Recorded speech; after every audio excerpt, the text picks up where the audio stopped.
Vamos a tener nuestra clase final sobre el repaso de los intervalos y lo que nos falta revisar en esta clase es el concepto de intervalos simples, compuestos, la categoría de los intervalos y el concepto también de inversión de los intervalos.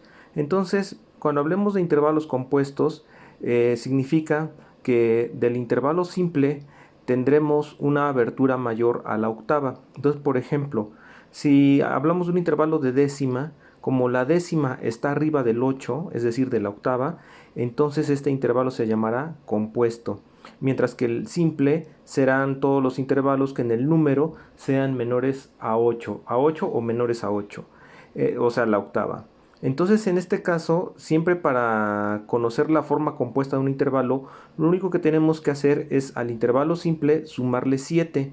Entonces el resultado nos va a decir el número en su forma compuesta. Entonces una tercera compuesta es una décima, porque 3 más 7, 10. Entonces aquí podemos ver que la nota mi pasó una octava más arriba y de esta manera la tercera se volvió compuesta. Es decir, la décima es la forma compuesta de la tercera. Y recuerden que la forma rápida de comprobarlo es haciendo la suma 3 más 7 y nos queda 10. Si la tercera es mayor, en este caso estamos hablando ya del apellido, entonces la forma compuesta será también del mismo apellido, mayor. Es decir, lo único que cambia del intervalo simple al compuesto, lo que cambia es el número de grados, porque en el intervalo compuesto es más grande. Siempre los compuestos serán más grandes, mayores a 8. Y esto es lo que cambiará nada más debido a este cambio de 3 más 7 y nos da 10. Pero la cualidad del apellido va a quedar igual. Si tomamos una cuarta, por ejemplo, y queremos convertirla en intervalo compuesto, la cuarta son 4 grados. Sumamos 7 y nos va a dar 11. Entonces, eso significa que este do, por ejemplo, lo subo una octava y al subirlo una octava el intervalo se abre más allá de la cuarta. Y en este caso podemos ver que de sol a do en esta distancia hay 11 grados, es decir que esto se llama oncena. Pero ¿qué es la oncena en realidad? La oncena es el intervalo compuesto de la cuarta. Ahora, como en este caso la cuarta es justa porque de sol a do tenemos 5 semitonos, por tanto, la cualidad, el apellido va a permanecer igual. La oncena también se va a llamar justa, igual que en el caso anterior, donde la tercera fue mayor y su forma compuesta, la décima, es mayor. En el ejemplo de una séptima, si tenemos de do a si 7 grados, y ese es el número, le sumamos 7 y nos da 14. Esto quiere decir que esta nota, si la subo una octava, esta distancia que está dándome de do a si en esta forma, tengo en este caso 14 grados. ¿Y qué es esto? Es una catorceava. ¿Y qué es la catorceava? La catorceava no es más que la forma compuesta de la séptima. Es decir, es una séptima compuesta. Compuesta porque excede al número 8. Ahora, si yo cuento de do a si, voy a contar 11 semitonos. De esa manera yo sé que la séptima es mayor. Por lo tanto, la catorceava, que es la forma compuesta, será igual, también será mayor. Eso no va a cambiar.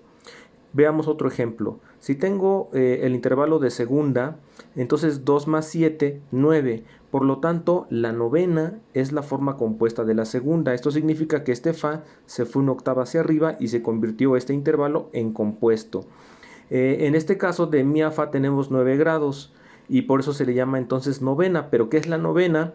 Pues la novena es la forma compuesta de la segunda. Ahora, de mi a fa es un semitono, es una segunda menor, por tanto la novena será también menor. Entonces recordemos siempre que la forma compuesta significa únicamente que el intervalo está abierto más de una octava, pero las formas compuestas siempre se reducirán a una forma simple. Después tenemos... y también además recuerden que el apellido no cambia de la forma simple a la compuesta, no cambia el apellido. Lo que cambia es el número y ese cambio lo verificamos en la suma que hacemos de añadir 7 siempre. Ahora, tenemos aquí dos conceptos que vamos a mencionarlos rápidamente y que son la idea de intervalos armónicos y melódicos. Recordemos que los intervalos armónicos son aquellos que se producen de manera simultánea, es lo que estamos indicando con este corchete. Es decir, que los sonidos los producimos al mismo tiempo y a eso le vamos a llamar intervalos armónicos, mientras que cuando se producen de forma sucesiva, en este caso se llaman intervalos melódicos y tienen dos formas, ascendentes y descendentes. Pero tanto los intervalos melódicos como los intervalos armónicos no modifican el número ni se modifica el apellido. Se conserva igual, lo único que estamos especificando aquí es la forma de cómo se produce el sonido. Aquí se producen simultáneamente y aquí sucesivamente. Y esa es la diferencia entre intervalos armónicos e intervalos melódicos. Tenemos después el siguiente punto, que es la clasificación de los intervalos. En realidad, tal vez esto lo pudimos haber mencionado en la primera clase, pero son temas que ustedes ya vieron en solfeo. Entonces, siempre la octava, quinta y cuarta siempre son intervalos justos. Eso siempre va a ser fijo. Y a estos intervalos de octava, quinta y cuarta justa, en la teoría medieval se les llaman a estos, o sea, en la teoría musical antigua, por decirlo así, a estos intervalos se les llaman perfectos. Y este término se sigue utilizando todavía en la música, en la teoría musical inglesa o en los países de habla inglesa siguen usando estos términos. Por ejemplo, podrán ver algunos libros que dicen quinta perfecta, se están refiriendo a lo que nosotros llamamos en español quinta justa. El término justa o justo es un término que viene de la teoría musical española, pero en realidad es poco preciso decirle a las quintas justas y a las cuartas decirles justas, porque estos términos vienen de la afinación justa o de la escala justa, que es un sistema de afinación que, bueno, no usamos en el piano o en los teclados, nosotros usamos el sistema temperado. Entonces, en nuestro sistema de afinación, las quintas no son justas, las quintas son templadas. Son justas en el sistema justo de afinación. Pero bueno, independiente a eso, la teoría musical española llamó a todos estos intervalos justos. En realidad, el único intervalo que queda justo, el único, es la octava, tanto en los sistemas de afinación justos como en los sistemas de afinación temperados. La octava es la única que es justa. Pero bueno, nosotros así nombramos a estos intervalos y ya se quedó así en español. Entonces recuerden que estos intervalos nunca serán mayores o menores, siempre son justos y en la teoría musical antigua se les llama perfectos. Después tenemos a las terceras y sextas. En este caso pueden ser mayores o menores. En este caso sí pueden cambiar su cualidad de mayor a menor o viceversa, lo cual no pasa con los intervalos justos, es decir, siempre son justos. En este caso, a estas terceras y sextas en la teoría musical medieval o antigua se les llaman intervalos imperfectos. Y esto también se usa así en la lengua inglesa. Cuando vemos libros en inglés, vemos que a la tercera le llaman imperfecta o a la sexta imperfecta, porque estos son los términos que vienen de la época medieval. Entonces, la tercera y la sexta pueden ser mayores o menores, pero jamás serán justas. La tercera es justa en la afinación justa, en la escala justa, pero ya dijimos que ese sistema de afinación ya no se usa. Nosotros usamos el sistema temperado. Entonces, terceras y sextas, mayor y menor siempre. Luego tenemos esta categoría de intervalos, la segunda, séptima, novena, la cuarta aumentada y la quinta disminuida. La segunda, séptima y novena, al igual que la sexta y la tercera, pueden ser o mayores o pueden ser menores. Es decir, pueden cambiar de cualidad estos intervalos, o ser mayores o menores. La cuarta aumentada y la quinta disminuida es un intervalo particular porque si contamos en semitonos, podemos ver que la cuarta aumentada tiene 6 semitonos y la quinta disminuida también tiene 6 semitonos. Digamos que este intervalo es como algo así como simétrico, porque en la cuenta de semitonos nos da el mismo valor. Sin embargo, ¿cuál es la diferencia? El número, acuérdense, eso es la diferencia. En este caso, los aumentados y disminuidos se pueden convertir en justos debido a las alteraciones cromáticas. O pueden convertirse inclusive en mayores y menores debido a las alteraciones cromáticas, pero los intervalos que están aquí arriba, estos segunda, séptima y novena, estos siempre serán mayores o menores. Y estos dos, y este es la cuarta aumentada y la quinta disminuida, y a estos les vamos a llamar disonancias a toda esta categoría de intervalos, y esto es una clasificación tradicional. Todos estos intervalos entran en la categoría de disonancias y los anteriores que vimos, estos terceras y sextas, están en la categoría de consonancias imperfectas y la octava, quinta y cuarta están en la categoría de consonancias perfectas. Por último, tenemos la noción de inversión de los intervalos. Todo intervalo tendrá su inversión. ¿Y cómo se obtiene la inversión? Podemos tomar como ejemplo el sonido más grave del intervalo y este sonido lo transferimos una octava hacia arriba. Al hacer esta operación, lo que estamos efectuando es la inversión del intervalo. Entonces, ¿qué nos está diciendo aquí? Que la tercera se invierte en una sexta. Lo mismo ocurre ahora con la cuarta. Si tomo el intervalo más grave, que es sol en este caso, y lo paso una octava hacia arriba, el intervalo de cuarta ahora se convierte en una quinta. Es decir, la cuarta invertida por inversión se convierte en quinta, y a su vez la quinta, si la invertimos, vamos al revés ahora, la quinta se convierte en cuarta. Igual aquí, si la sexta vamos al revés, se convierte en tercera.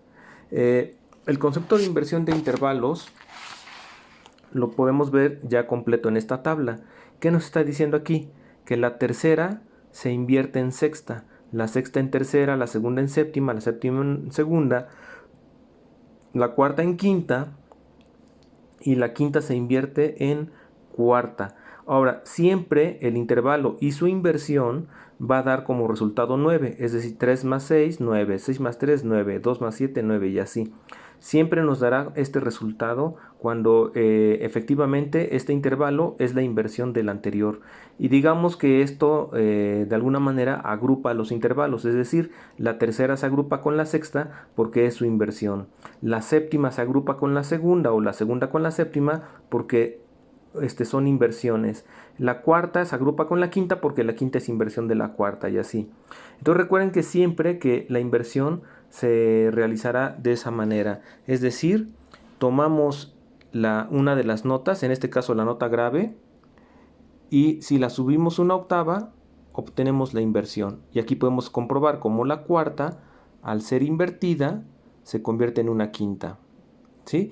Igual una cuarta aumentada se transformará en quinta disminuida de la misma manera. Aquí tenemos una tercera, y si la tercera la invertimos, significa que esta nota la pasé una octava arriba y se convirtió en sexta. Ahora, lo que estamos mostrando en estos últimos ejemplos es que en la inversión de los intervalos sí cambia el apellido y cambia el número. Entonces, el número cambia y la tercera se invierte en sexta, porque 3 más 6, 9. Y si la tercera fue mayor, en este caso, entonces invierte en una sexta menor. En este caso de inversión de intervalos, sí hay cambio en el apellido. Solamente los justos no tienen ese cambio. Por ejemplo, si yo compruebo que la cuarta es justa aquí, porque tiene 5 semitonos, al invertirla se convierte en una quinta y sigue siendo justa. Es decir, los justos, aunque se inviertan, permanecen iguales. Lo que cambia es el número. Pero los intervalos imperfectos, que son las terceras y sextas, al ser invertidas, cambian su cualidad de mayor a menor o viceversa. En el caso de la cuarta aumentada o quinta disminuida, cuando hacemos la inversión del intervalo, el aumentado se transforma en disminuido y viceversa. Si invertimos este intervalo, por ejemplo, el fa se pasa para abajo y se invierte, el disminuido se convierte en cuarta aumentada. Entonces, con esto concluimos el repaso de los intervalos y tenemos ya completa toda la teoría del análisis y escritura de los intervalos. Lo que haremos en la siguiente clase del jueves es comenzar a estudiar los enlaces armónicos y comenzaremos ya a entrar en materia de armonía. Muchas gracias.